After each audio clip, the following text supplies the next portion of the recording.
ইতিহাস সাক্ষী লবণে কখনো পোকা ধরেনি, কিন্তু মিষ্টিতে প্রতিদিনই ধরে আবার পিঁপড়াও ছাড়ে না। মানুষ সোজা পথে চলতে চায় না, বাঁকা পথেই আগ্রহ বেশি।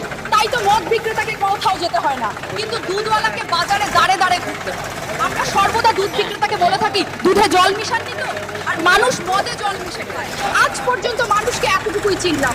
কচু পাতা দেখেছেন নিশ্চয়ই, ওপরে সবুজ আর ভেতরে চুলকানিতে ভরা। ঠিক তেমনি কিছু মানুষ আছে, বাইরে থেকে দেখতে ভীষণ সুন্দর পরিপাটি, কিন্তু ভেতরটা আবর্জনায় ভরা। ষাঁড় দুধ খেয়ে বিষ উগড়ে দেয়, আর গরু ঘাস খেয়েও দুধ দেয়। সুতরাং দোষটা খাবারের নয়, পার্থক্যটা স্বভাবের।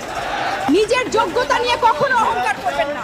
মনে রাখবেন, পাথর কিন্তু নিজের ওজনের জন্য জলে ডুবে যায়। কি আজব দুনিয়া জানেন? যার চোখে ঘুম আসে তার কাছে ভালো বিছানা নেই, আর যার কাছে ভালো বিছানা আছে তার চোখে ঘুম নেই। যার মনে দয়া আছে তার কাছে দেওয়ার মতো কিচ্ছু নেই, আর যার কাছে দেওয়ার অনেক কিছু আছে তার দেওয়ার মতো মনটাই নেই।